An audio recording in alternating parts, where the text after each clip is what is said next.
இந்த கோயிலில் வந்து இரவில் வந்து சித்தர்கள் வழிபாடு பண்ணிட்டு போகிறாங்க.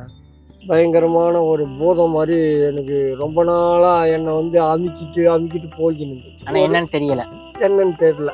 சரி, சிவபெருமானாண்ட வந்து எந்த சக்தி நம்மளை என்ன பண்ணிட போகுதுன்ற ஒரு தைரியத்தில் நான் நேராக லிங்கத்துக்கு திரும்பி பார்ப்பேன். பேசாமல் திரும்பி பார்த்தேன். இது இப்படியே ஓடினுது, ரொம்ப நாளாக ஓடுது. அது ஒரு வருஷத்துக்கு மேலே ஓடுது. என் கனவுலேயே அது தெரியுது. அது ரீலியாக பார்க்கல, கனவுல போட்டு அமுக்கினுது. அது என்ன உருவம் ஏதாவது உருவம் அதுக்கப்புறம் தான் காட்டுது. அந்த ஒரு வௌவால் மாதிரியா ஆணு இந்த பல்லு மில்லுமா தொங்கிக்கின்னு வந்து என்னை அமுக்கினுது. இதை நான் என்ன செய்யறேன்னா, என் லெஃப்ட் கை கொடுத்து தொண்டையை பிடிச்சி அப்படியே தூக்கி அந்த பீமில் போட்டு ஒரு இடி இடிக்கிறேன்.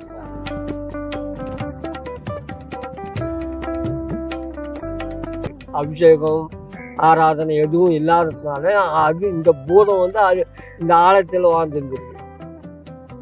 அது வாழ்ந்து அது இருந்த இடத்துல நான் போய் படுக்கிறேன். நான் போய் படுக்கும்போது அது என்னை எழுப்பி தட்டி பார்க்குது. நான் வந்து சிவ தொண்டு செய்ய வந்தவனை எழுப்பி தட்டை பார்த்தா அது சிவன் நான் செய்கிறார். ரெண்டுத்துக்கும் இதுவும் இங்கே இருந்துருக்குது, இந்த சக்தி இங்கே வந்து உட்காருது. அது ரெண்டுத்துக்கும் சரிசமமாக கொடுத்துன்னு வந்திருக்காரு.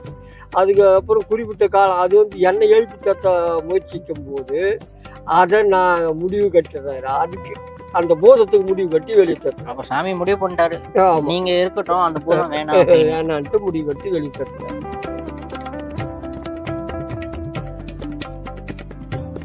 குளம் வந்து ஒரு காலத்துல இந்த கோயில்ல நல்லா திருவிழாலாம் நடக்கும்போது தேர் இழுத்துட்டு அத்தாந்து இங்கே நிறுத்தினா அப்போ நிறுத்தியிருக்காங்க. சரியா, கிராமத்தையே பார்க்கக்கூடிய ஒரு தலைவர் மாதிரி. அவர் வீட்டில் ஏதோ ஒரு அசந்தர்ப்பம், ஏதோ ஒரு கெடுதல் நடந்து போச்சு அந்த திருவிழா போது. இந்த மக்கள்லாம் இந்த தேரை சாமியை விட்டுட்டு எல்லாரும் அந்த அவர் வீட்டாண்ட போட்டாங்க. ஏதோ நடந்துருச்சுன்னு சாமி இங்கே விட்டு எல்லாரும் போகவும் தெய்வத்துக்கு மேலானதே மனிதன் நோக்கி எல்லாம் ஓடுறான் என்ற எண்ணமோ என்னன்னு தெரியல. சாமி தேராட இந்த குளத்துல முழுந்தா ஒரு ஐதீகம் மக்கள் பார்த்துருக்காங்க. தேரியே காணும். தேர் போய் உருண்டு போய் அதுல ஊந்துட்டு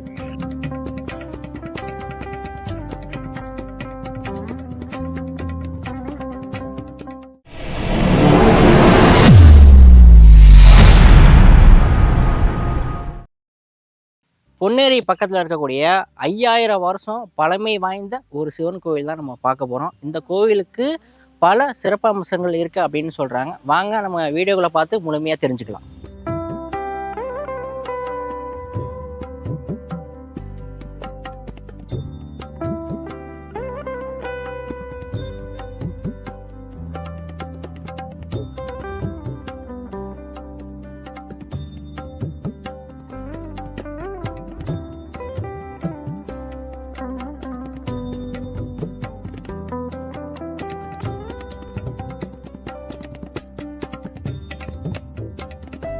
இந்த மர்மம் நிறைஞ்ச கோவிலுக்குள்ள நிறைய சுவாரஸ்யமான விஷயங்கள்லாம் நம்ம பார்த்துக்கிட்டு இருக்கோம். ஒரு கோவில் வந்துட்டா நிச்சயமாக அந்த கோவிலில் ஒரு பூசாரி இல்லை அப்படின்னா ஒரு குருக்கள் இருப்பாங்க. ஆனால் இந்த மர்மம் நிறைஞ்ச ஒரு கோவிலில் ஒரு ஐயா தான் இருக்காங்க. ஏறக்குறைய 25 ஆண்டுகளுக்கு மேலே இந்த கோயிலை வந்து பராமரிச்சுட்டு இருக்காங்க. ஐயாட்ட நம்ம தொடர்ந்து பேசுவோம். ஐயா வணக்கம். ஐயா எப்படி இருக்கீங்க? ஐயா உங்கள் பேர்? என் பேர் குமரேசன். ஐயா, அப்போ நீங்கள் தான் அந்த கோயிலை வந்து பராமரிப்பு பண்ணுறீங்க. இங்கே வந்து ஒரு 27 ஆண்டு காலமாக நான் இங்கே பூஜை பண்ணின்னு வரேன். இந்த கோயிலில் வந்து இரவில் வந்து சித்தர்கள் வழிபாடு பண்ணிட்டு போகிறாங்க.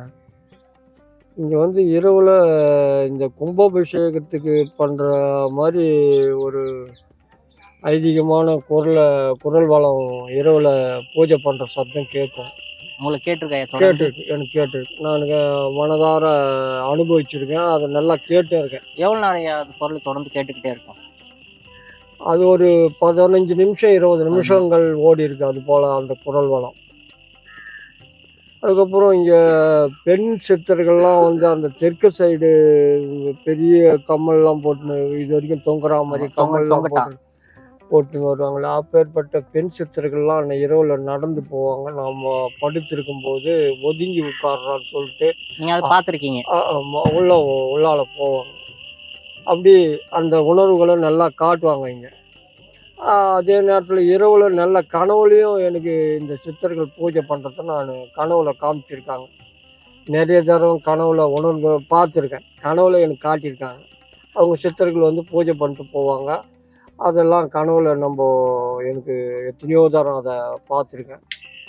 அதே பௌர்ணமி அமாவாசை நாளுகள் கொஞ்சம் அதிர்வலைகள் அதிகமாகவே தெரியும். ஆனால் நான் அதெல்லாம் அது இப்போ பார்த்து பார்த்து பழக அது நான் பெருசாகவே எடுத்துக்கிறது இல்லை. முதல் தடவை பார்க்கும்போது கேட்கும்போதும் ஒரு பய உணர்வு இருக்கும். அதுக்கப்புறம் இங்கே வந்து ஃபஸ்ட்டில் வந்து ஒரு பயங்கரமான ஒரு பூதம் மாதிரி எனக்கு ரொம்ப நாளாக என்னை வந்து அமுக்கிட்டு போய்க்கினுது. ஆனால் என்னன்னு தெரியல. சரி, சிவபெருமானாண்ட வந்து எந்த சக்தி நம்மளை என்ன பண்ணிட போகுதுன்ற ஒரு தைரியத்தில் நான் நேராக லிங்கத்தை திரும்பி பார்ப்பேன். பேசாமல் திரும்பி படுத்துனேன். இது இப்படியே ஓடினுது. ரொம்ப நாளாக ஓடுது. அது ஒரு வருஷத்துக்கு மேலே ஓடுது. இரவில் அது போல் அமுக்கும். நானும் ஆண்டவனை திரும்பி பார்ப்பேன். ஐயா, நீங்கள் இருக்கும்போது இதெல்லாம் நடக்குமா? அதை பற்றி நீங்கள் தான் பார்த்துக்கணுன்ட்டு இப்படி திரும்பி பார்த்து கையெழுத்து கும்பிட்டு திரும்பி தூங்கிடுவேன். அப்படி நடந்து ஒரு நாள் மட்டும் இது தொடர்ந்து அமுக்க ஆரம்பிச்சது. என் கனவுலேயே அது தெரியுது. அது ரியலியாக பார்க்கல, கனவுல போட்டு அமுக்கின்னு இருக்குது. உருவம் அதுக்கப்புறம் தான் காட்டுது. அந்த ஒரு வௌவால் மாதிரியா ஆணு இந்த பல்லுமா தொங்கிக்கின்னு வந்து என்னை அமுக்கின்னு இருக்குது. இதை நான் என்ன செய்யறேன்னா, என் லெஃப்ட் கையை கொடுத்து தொண்டையை பிடிச்சி அப்படியே தூக்கி அந்த பீமில் போட்டு ஒரு இடி இடிக்கிறேன். அந்த கனவுலே நடக்குது. அதை போட்டு இடிச்சதுக்கப்புறம் அந்த பூதத்தை அதுக்கப்புறம் அந்த பூதமே அதுக்கப்புறம் உங்களுக்கு அந்த மாதிரி கனவு வர்றதில்லை, என்னை அமுக்கிறதே இல்லை. அதுக்கப்புறம் அது தொடர்ந்து ஒரு வருஷ காலமாக ஓடிந்து. அந்த மாதிரி கனவு வர்றதுக்கு ஏதாவது காரணம் இருக்குங்களா ஐயா? படுத்திருக்கீங்க அப்படிங்கும்போது சாமி பக்கத்துல இருக்கும், எனக்கு எந்த ஒரு தீங்கும் வராது. நிகழ்வு நடக்கிறது காரணம் என்னடான்னா, இந்த கோயில்லயே பல வருஷ காலங்களா அது வாழ்ந்துருக்குது. அபிஷேகம் ஆராதனை எதுவும் இல்லாததுனால அது இந்த பூதம் வந்து அது இந்த ஆலயத்தில் வாழ்ந்துருந்துருக்கு. அது இருந்த இடத்துல நான் போய் படுக்கிறேன். நான் போய் படுக்கும்போது அது என்னை எழுப்பி தட்டி பார்க்குது. நான் வந்து சிவத்தொண்டு செய்ய வந்தவனை எழுப்பி தட்ட பார்த்தா அது சிவன் நான் செய்கிறார். ரெண்டுத்துக்கும் இதுவும் இங்கே இருந்துருக்குது, இந்த சக்தியும் இங்கே வந்து உட்காருது. அது ரெண்டுத்துக்கும் சரிசமமாக கொடுத்துன்னு வந்திருக்காரு. அதுக்கப்புறம் குறிப்பிட்ட காலம் அது வந்து என்னை எழுப்பி தட்ட முயற்சிக்கும் போது அதை நான் முடிவு கட்டுறாரு. அதுக்கு அந்த பூதத்துக்கு முடிவு கட்டி வெளியே தட்டுறாரு. அப்போ சாமி முடிவு பண்ணிட்டாரு, நீங்க இருக்கட்டும், அந்த பூதம் வேணான்ட்டு முடிவு கட்டி வெளியே தட்டுறாரு. அதான் விஷயம். பொதுமக்கள் எவ்வளவு பேர் இங்கே வருவாங்க ஐயா? பிரதோஷம்னா ஒரு சாதாரண பிரதோஷத்துக்கு ஒரு 30 பேர் வராங்க இப்போதைக்கு. தினசரி ஒரு நாளைக்கு? பிரதோஷம் 15 நாளைக்கு ஒரு தடவை. அப்புறம் இந்த சனி பிரதோஷம்னா இருந்தால் ஒரு 50-60 பேர் வருவாங்க. அன்னாபிஷேகம் வந்தால் ஒரு 100 பேர்கிட்ட வந்து ஒரு 25 கிலோ அரிசி வெடிச்சு அன்னாபிஷேகம் லிங்கத்தை ஃபுல்லாக மூடி அன்னாபிஷேகம் பண்ணுவேன். அதுக்கு ஒரு 100 பேர் வருவாங்க. இந்த மகா சிவராத்திரி வந்ததுன்னா ஒரு 1000 பேர் மக்கள் வந்து பார்த்துட்டு தரிசனம் பண்ணிட்டு போவாங்க மகா சிவராத்திரியான. சரியா? அப்போ ஒரு 15 நாளைக்கு ஒரு தடவை வரக்கூடிய மக்கள் என்ன மாதிரி வேண்டுதல்லாம் முன் வைப்பாங்க? இல்லை உங்கள்கிட்ட ஏதாவது கோரிக்கை சொல்லுவாங்களா, சாமிகிட்ட சொல்லி நிறைவேற்றி கொடுங்க அப்படின்னு? என்கிட்ட சொல்கிறதுனா நான் வந்து அவங்க வரவங்களுக்கு நான் என்ன சொல்கிறேன்னா, அவங்க என் கஷ்டத்தை என் கையில் சொல்லும்போது நீங்கள் பிரதோஷ வழிபாடு பண்ணுங்க, உங்களுக்கு கண்டிப்பாக அதனுடைய நல்ல ஒரு 11 பிரதோஷம், முடியாதவங்க ஒரு 5 பிரதோஷமாவது பண்ணுங்க, ஒரு 21 பிரதோஷம் பண்ணுங்க. தொடர்ந்து இந்த ஆலயத்தையே தரிசனம் பண்ணிடுவாங்க. உங்களுக்கு குழந்தை இல்லாதவங்களுக்கு குழந்தை பிறக்கும். வறுமையில் வாடுறவனுக்கு வறுமை நீங்கும். முன்ஜென்மத்தை இவ்வளோ கஷ்டப்பட்டுன்னு இருக்குமே, தொடர்ந்து இவ்வளோ கஷ்டப்பட்டுன்னு இருக்குமே, எப்படியே ஜென்மம் இந்த பிறவி எடுத்துலேருந்து தொடர்ந்து கஷ்டப்பட்டுக்கினே வரோம். இதுக்கு என்னதான் காரணம்? இது என்னதான் பண்ணுறது? இதுக்கு எந்த கோயிலுக்கு போனாலும் விடிவு காலம் தேரல. அதுக்கு என்ன வழின்னு சொல்லிட்டு இவராண்ட வந்து முடிவு கட்டி நீங்கள் ஒரு பூஜை அபிஷேகம் பண்ணிவிட்டு இவராண்ட அந்த கோரிக்கை வச்சிங்கன்னா, நீங்கள் யார் முன்ஜென்மத்தில் என்ன பிறந்தீங்க, இந்த பிரிவில் என்ன முன்ஜென்மத்தில் என்ன தவறு செஞ்சீங்க, அதுக்கு வேண்டிய கஷ்டம்னா எதனால் அந்த கஷ்டம் வந்தது, முன்ஜென்மத்தில் அந்த பெண்ணுக்கு என்ன துரோகம் பண்ணேன், அந்த பெண்ணால் இப்பேற்பட்ட ஆபத்து எனக்கு வந்திருக்கு, அந்த முடிவை உங்களுக்கு சொல்லிடுவேன். அப்படி வந்து அவங்க கோரிக்கை முன் வச்சு அந்த கோரிக்கைலாம் நிறைவேறிடுச்சு, மீண்டும் அடுத்தடுத்து வராங்களா தொடர்ந்து? தொடர்ந்து வராங்க ஒரு சில, அதுக்கப்புறம் கொஞ்சம் லேட் பண்ணி வராங்க, 6 மாதம் 3 மாதம் அப்படி லேட் பண்ணி வராங்க. சரியா? அப்போ இந்த கோவிலே வந்து ஒரு காட்டுப்பகுதியில் மைய இடத்துல தான் இருக்கு. அப்போ இந்த இடத்த சுற்றி நிறைய விஷ ஜந்துக்கள் இருக்கிறது ஏராளமான வாய்ப்பு இருக்கு. அது வந்து வரக்கூடிய பக்தர்களை ஏதாவது தீண்டுறதுக்கு வாய்ப்பு இருக்கா, இல்லை அது தீண்டு இருக்கா? இது வரைக்கும் நேராக நடப்பாதையில் கூட மக்கள் இரவில் கூட பார்த்துருக்காங்க, வளம் வரும்போது கோபுரத்தில் கூட பார்த்துருக்காங்க. இது வரைக்கும் யாரும் பயந்தது கிடையாது. உள்ளவே அந்த ஓட்டைகளில் கூட பார்த்துருக்காங்க, இந்த செவுறு ஓட்டை இருக்குல்ல, அந்த ஓட்டையெல்லாம் கூட பார்த்துருக்காங்க, மக்களே பார்த்துருக்காங்க. பார்த்துருந்தாலும் இது வரைக்கும் இந்த 27 வருஷத்தில் யாரையும் தீண்டதில்லை, யாருக்கும் விஷ ஜந்துக்களால் எந்த ஒரு சேதமும் இல்லை, அவங்களுக்கு எந்த தொல்லையும் கொடுத்ததில்லை. இவ்வளோ நாளாக எனக்கு தெரிஞ்ச நாள்லேருந்து 27 வருஷமாக யாருக்கும் எந்த தொல்லையும் கொடுக்கல. சரியா? நீங்கள் இப்போ 27 வருஷத்துக்கு முன்னாடி ஏதோ ஒரு வேலையில் இருந்திருப்பீங்க. அப்போ இந்த இடத்துக்கு வரத்துக்கு உங்களுக்கு என்ன ஒரு காரணம் இருந்திருக்கும்? இந்த இடத்த நோக்கி நீங்கள் ஏன் வந்தீங்க?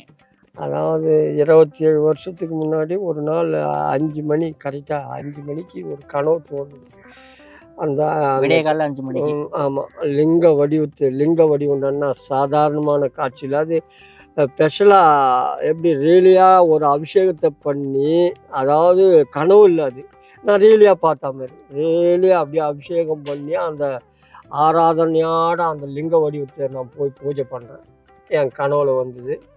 அதுக்கப்புறம் இந்த ஊரில் வந்து ஒரு தம்பி இங்கே கொஞ்ச நாள் வழக்கேற்ற வந்தார்.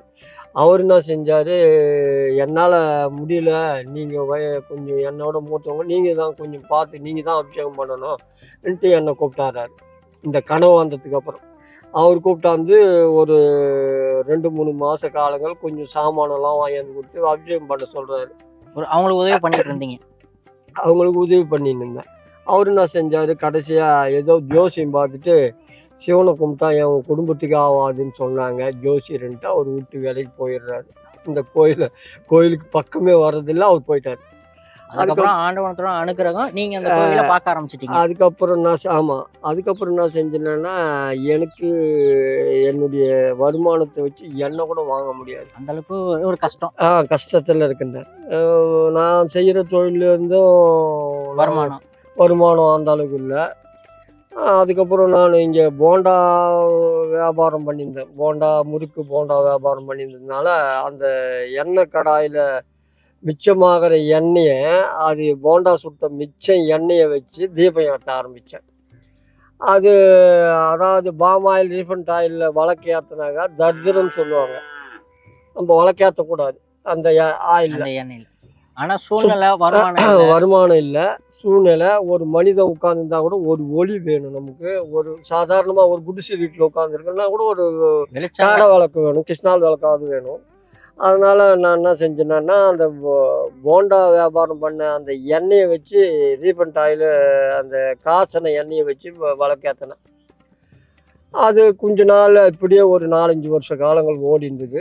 அதுக்கப்புறம் 2005 மகா சிவராத்திரி பண்ண ஆரம்பித்தேன். அதுலேருந்து கொஞ்சம் கொஞ்சமாக மக்கள் வர ஆரம்பித்தாங்க. பிரதோஷ வழிபாடு, அன்னாபிஷேகம் இதெல்லாம் பண்ண ஆரம்பிக்கவும் மக்கள் 1-2 கொஞ்சம் கொஞ்சமாக கூட ஆரம்பித்தாங்க. அதுக்கப்புறம் 1-2 இப்போதைக்கு இந்த பிரதோஷமான ஒரு 30 பேர் வராங்க, சனி பிரதோஷம்னா ஒரு 70-80 பேர் வராங்க. மகா சிவராத்திரி வந்துன்னா ஒரு 1000 மக்கள் வந்து தரிசனம் பண்ணிட்டு போகிறாங்க. இரவு ஃபுல்லாக எல்லா ஆலயத்தையும் சுற்றி வரவங்கெல்லாம் வந்துட்டு போகிறாங்க. இப்படி தொடர்ந்து போயின்னு இருக்குது. இது முடிவாக என்னடான்னா, நம்ம வாழ்க்கையில் முற்பிரிவியை தெரிஞ்சுக்கிட்டோம்னா, இந்த ஆலயத்தை வந்து வழிபட்டாங்கன்னா நம்மளுடைய முற்பிரிவை தெரிஞ்சுக்கலாம். நிச்சயமாக இந்த காணொலியை பார்க்கக்கூடிய உலகமெல்லாம் சிவன் பக்தர்கள் யாராக இருக்காங்களோ நிச்சயமாக தேடி வருவாங்க.